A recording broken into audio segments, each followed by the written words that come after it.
All right, you guys, so welcome to What Are You Wearing? Before we get started, let me just say this is not a video about overconsumption, okay?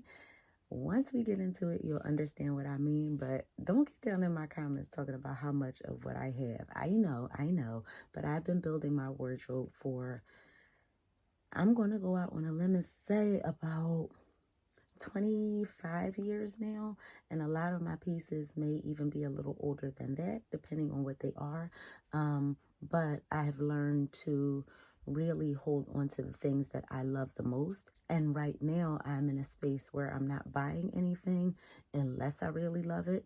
And if I do purchase something that I already have plenty of, then I have to get rid of something in my closet so that I am not just hoarding clothes, because that's not the move. But anyway, with that being said, let's get into it.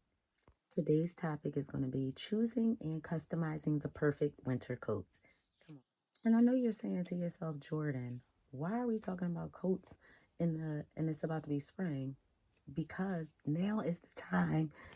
Excuse me, we are talking about coats because now is the time for you to purchase your coat if you want to get a good deal. Coats are going out, spring, summer is coming in, and so there are going to be a lot of coats on clearance, a lot of scarves, accessories, winter accessories on clearance. So you want to stock up now so that you'll be prepared when winter rolls around again. This is the part of the video where we listen and we don't judge. So I just wanted to show you guys some of my coats and jackets. They range from faux leathers to moto jackets, satins, yarn, wool, faux furs, puffer jackets, real furs, more faux furs, heavier faux furs. I have some vests back here, pullover jackets. I have some lightweight jackets, more wool jackets. I have some trench coats in here, tucked in. I have raincoats in here as well. And then we get into the lighter weight, like denim jackets, khaki jackets, bomber jackets, and then I also have more winter jackets. So I have lightweight winter jackets, medium weight winter jackets, heavy winter jackets, long winter jackets, and also my snowsuit. So I have a whole bunch of dusters, cardigans, and blazers, but that's a whole nother story, okay, child? We'll deal with dusters, cardigans, blazers, and lightweight little throw-on jackets another day, okay? I only have but so much time here, okay? So out of all the coats I have, my recommendation for a person who is just starting their wardrobe or revamping and they like to start with coats would be to start with a neutral color wool coat. So this is the coat I'm going to be working with today. There are a few things that you're going to want to look at as far as weighing your options for your coat if you're choosing between a 100% wool coat or a wool blend. So the wool blend, there are some things that you will get that are beneficial to you depending on what you're looking for in a coat. You may feel like a wool blend could be a little bit softer because sometimes wool can be a little bit stiff. But to me, that adds to the durability of wool and the sustainability of it. But for you, you may have allergies, you may just not like the feel of it, or you may be looking for a softer looking fabric. So you may want to go with a wool blend for that reason. Also, if you're a person who is planning on washing your coat in the washing machine versus going to the cleaners, then having a wool blend may be something that is easier for you to deal with, because a lot of times those blended fabrics will have some sort of wrinkle resistancy for you. You are going to have less of an opportunity of shrinkage. So if you're going to be washing it at home versus taking it to the cleaner, that may be something that you are interested in. One of the other benefits is that it may have an increased durability. Personally, I feel like 100% wool lasts me longer than wool blends, but also it depends on your lifestyle, what the blend is, and how you're going to be maintaining care of that item. So all of those things are going to go into how long your clothes in general will last, but specifically your wool coat. So anyway, now that we have that out the way, you want to choose between your wool or your wool blend. You also want to decide what cut of coat you want, whether you're going to get a pea coat, whether you like a military style wool coat, whether you like a swing jacket. There are so many options to choose from. I really recommend you look through and see which style suits you best. A lot of times it's going to be based on your shape. A lot of times it's going to be based on how you want to feel or how you want to look. That's personal choice, and you go with that.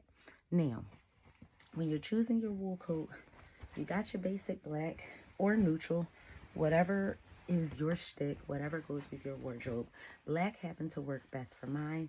And also, I am a person who likes a swing coat. Because I am on the smaller side, sometimes I like to have that sort of hourglass look to me, and that is where the swing comes in.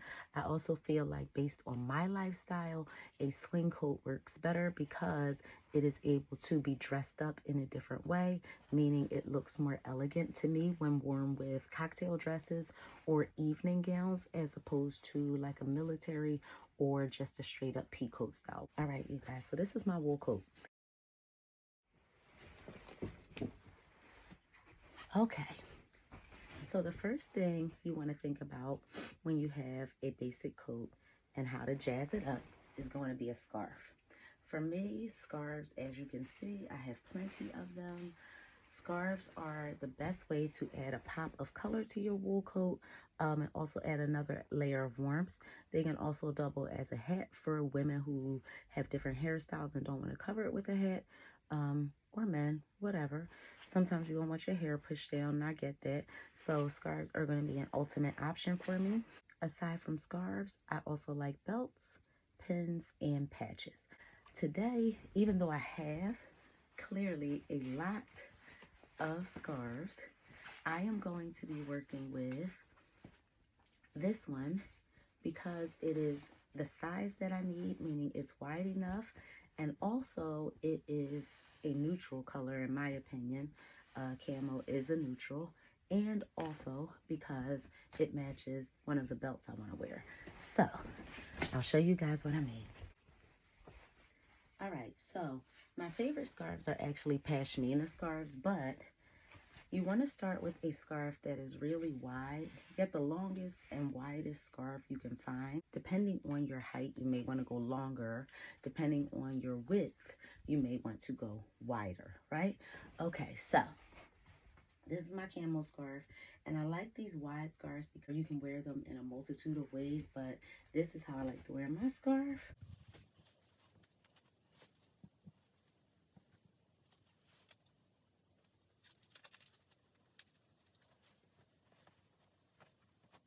Scarves are going to add a nice pop of color to your coat, but you can also utilize patches and pins, which as you can see, I have plenty, and stick these on your coats as you see fit.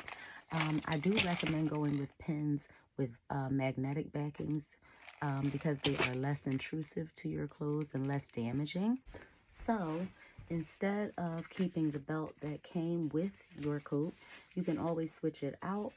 You can do those really thick waist belts, or you can also do a wrap belt, which I like these a lot, and I'll show you how to wear mine.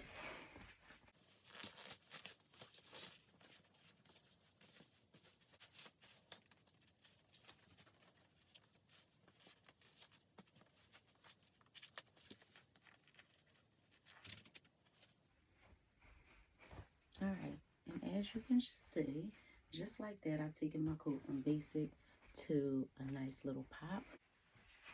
All right, so that's just a quick little throw together. But as you can see, I have on a cute scarf, pinned my wool coat, and I changed my belt. It gave my coat a slightly different look. I think it's more eye-catching, a little more appealing. Now, you might say, well, what else can I do with it? Remember, scarves come in all prints and patterns. You can buy different color belts. You can buy different pins. Keep changing it up, rotating it with your coat, and it will always look different. If you're not a person who likes wool scarves, you're not a person who really cares for pashmina scarves, or you're a person who has a hairstyle that you really want to preserve, you could do a silk or satin scarf. Give it some give. Okay, make it kind of wide.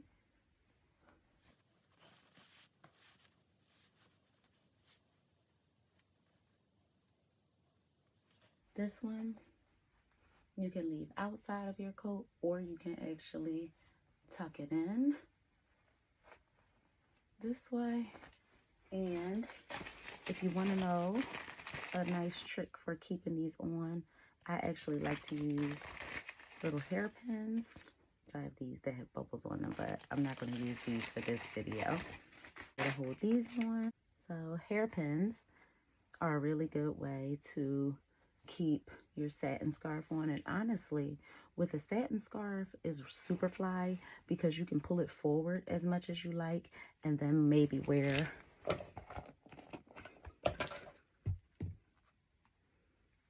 some big frames with it, make it fly.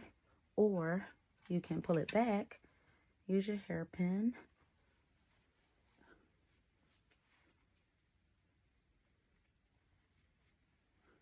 and hold it in place over top of your ears, right?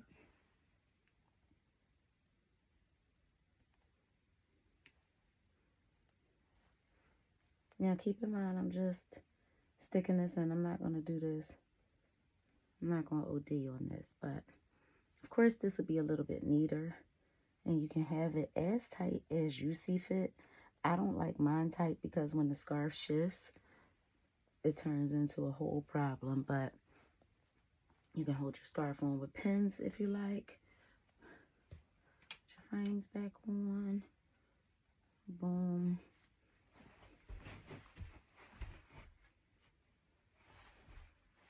And be out. Just as a review, when you're choosing a coat, you want to choose a wool coat. You want to figure out which style of wool coat you like, so how you want it to be cut. You want to pick it in a neutral color that will complement most of your wardrobe. And then you want to invest in some scarves, pins, patches, and belts. All right, you guys, so that's pretty much my foundation on how you can choose and customize a coat for the winter. But remember, to build on our first video, it is really all about how you bring your personality to the forefront to create your style. So think about that when you're choosing those accessories that will really take your coat to the next level. You guys enjoyed today's video. What are you wearing? Keep sticking with me, and I'll keep giving you tips on how to build your wardrobe the best way for your budget.